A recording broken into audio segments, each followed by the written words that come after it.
How are we doing tonight? It is Corey from the Married Bookworms. I am coming to you solo on this Saturday night because I want to share 6 books to help get guys back into reading. Maybe you're a guy, you're watching this, like, I need help getting back into reading. Do you have any suggestions? Well, yeah, I got 6 books here to help you do that. Maybe you're watching this and you want to get your guy back into reading. Well, show him this video, or better yet, buy him one of these 6 books, have him read it, report back to me, and let's get this guy reading because reading is cool. Don't forget about that. So I got 6 books. I got 3 from a male author, 3 from a female author because, come on, they're both amazing.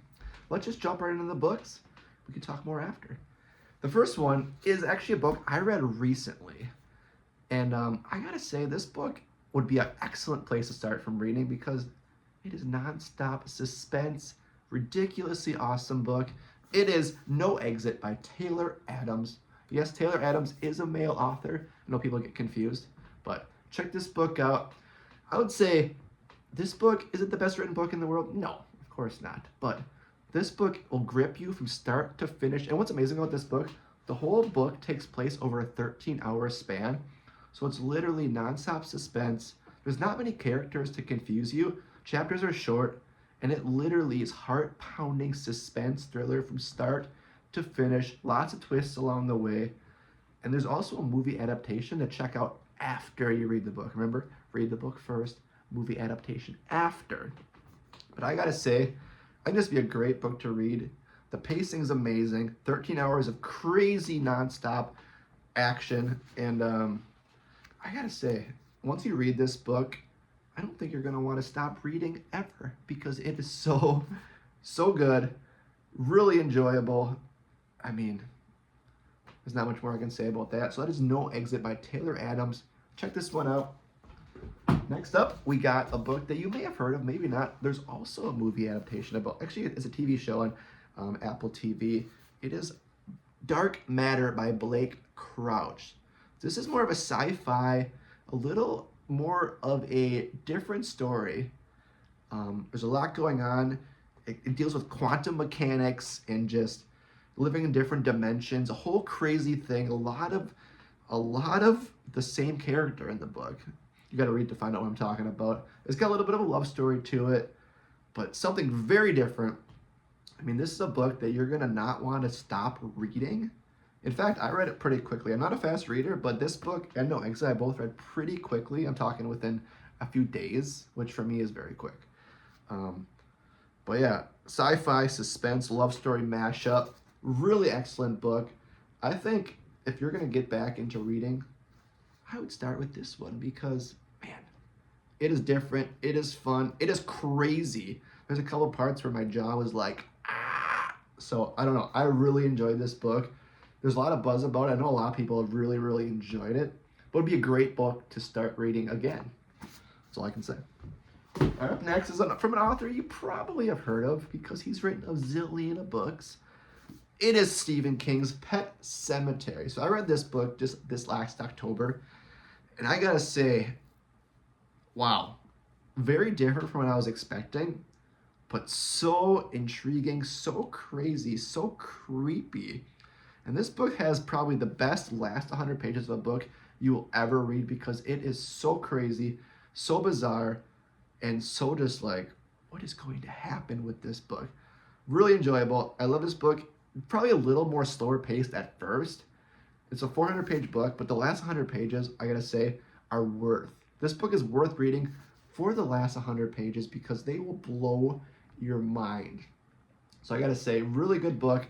Really enjoyed. This is my second Stephen King book. I read his book Misery last year, but I think if I was gonna start reading a book, especially Stephen King as an author, I would start with this one. Very well known, a little shorter for him. He's written a lot of long books. Chapters are fairly short, but it was written so well, and the book is so clever, and the idea is just brilliant. So give this one a try. All right, let's move on to the female authors. This is from an author I really, really enjoy. I read this book very recently when I got back into reading. It is called You Shouldn't Have Come Here by Geneva Rose. So this book is told from 2 perspectives. You got a male, you got a female, and they're both very unreliable narrators. So the plot of this book is a girl, she goes to, like, it's almost like an Airbnb to this just ranch out in the middle of nowhere, and she meets this guy. And some people, it is, you could maybe think it's going to be a love story, but there's so much more to it. Just very crazy. It is a thriller. It's like, who can you trust? Which one of these people can you trust? And this book has one of the best twist endings I've read to date. It literally blew my mind. I was so surprised. They have referred to Jane Rose as the queen of twists because she's got some twisty books. But fast-paced, short chapters, dual perspectives, easy to follow. Not many characters, obviously, only 2 characters. And man, you're not going to want to put this book down. She's written a lot of great books, but I think if you're going to read one for the first time or get into reading, start with this one because it is just crazy good. Crazy good, crazy good twists. The pacing is just bang, bang, and you're not going to see it coming. That's all I'm going to say. All right, up next, this is probably the book that I have recommended the most out of all the books that I read. I feel like I recommend this one all the time because it was that amazing. It is by Terry Parlato. It is called All the Dark Places. So this is a suspense, almost like a mystery, detective style mystery, which I love. So it's told from multiple perspectives. One of the perspectives is the detective, Detective Rita. And what I like about this book is there is someone who has no longer with us, and it is amongst this large friend group. So the amount of suspects is very, very large. There's about 10 suspects.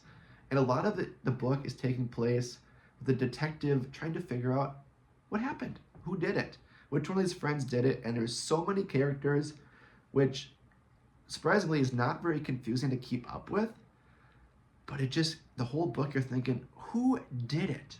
And I did not figure it out. I thought it was very well written. The pacing was incredible. Short chapters, the book is fairly short too. So when people are looking back into reading, this is the book I usually recommend.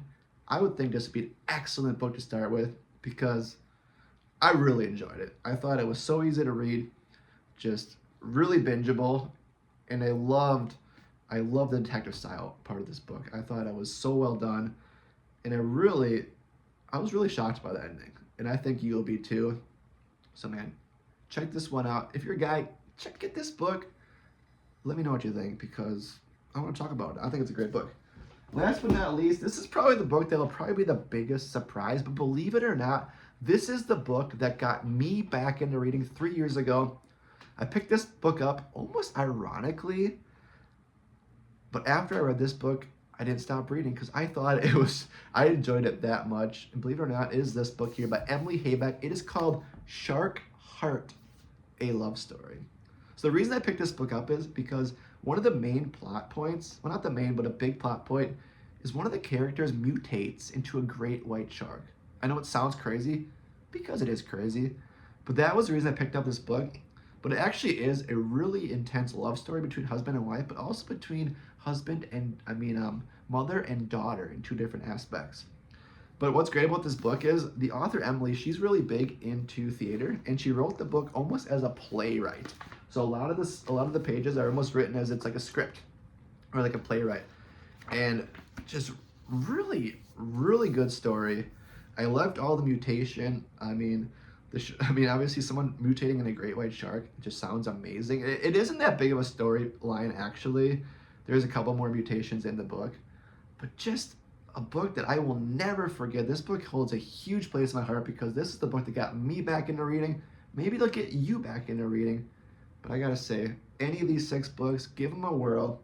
They're good options, and I think if you start with one of these books, you're not gonna want to stop reading. That's what happened to me. So let me know what you think. Send this video to your husband, your son, your brother, your cousin, your coworker. Let's get guys back into reading because reading is cool. Come on, look at me. I'm not that cool, but I like reading as well. So thank you for watching. We will do this again soon. And yeah, let's read.